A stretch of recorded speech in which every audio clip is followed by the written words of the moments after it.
kalau kita lihat, kalau bicara secara investasi, investasi akan memainkan peranan yang sangat penting dalam pertumbuhan perekonomian Indonesia. Kenapa?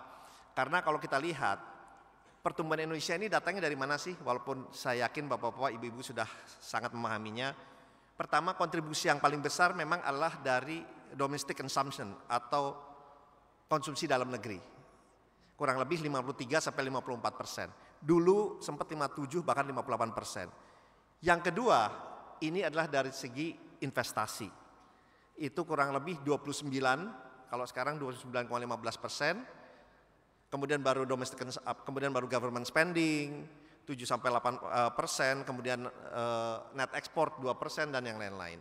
Jadi kalau kita lihat, kontribusi investment is playing a very significant role for Indonesia.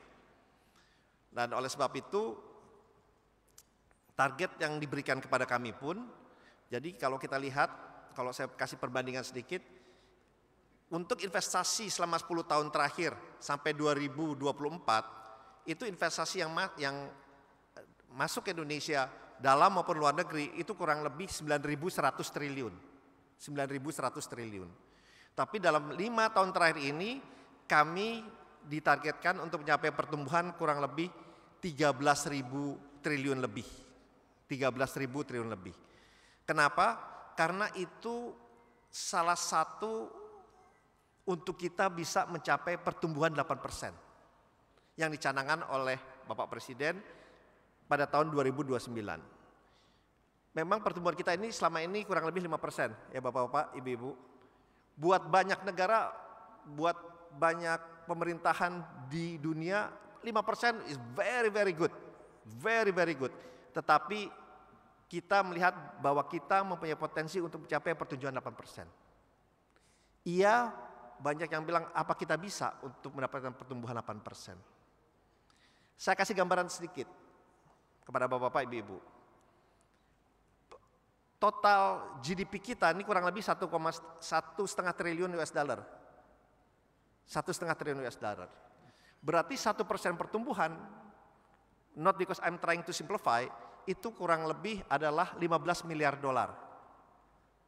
15 miliar dolar. Untuk mencapai 3%, jadi kita perlu ada investasi 45 miliar dolar untuk mencapai pertambahan 3%. Dari mana? Dari investasi. The question, angka itu achievable nggak? Saya sampaikan, actually that's achievable number. Karena kalau kita bicara total investasi FDI yang masuk ke ASEAN, saya bicara ASEAN nih ya, kurang lebih itu 230-240 miliar dolar.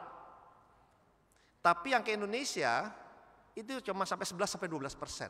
Sedangkan Indonesia, kita kontributor ekonomi terbesar di ASEAN, kurang lebih hampir 40%.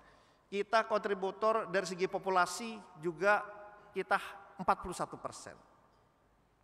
Belum lagi dari yang lain-lainnya. Jadi potensi kita untuk meningkatkan investasi itu masih ada. Memang kalau dilihat angkanya 5 tahun ke depan peningkatannya sangat-sangat tajam. Tetapi kalau kita lihat, kita melihat potensinya, dan kalau kita come up with a good policy, a good regulation, I think we can achieve that number.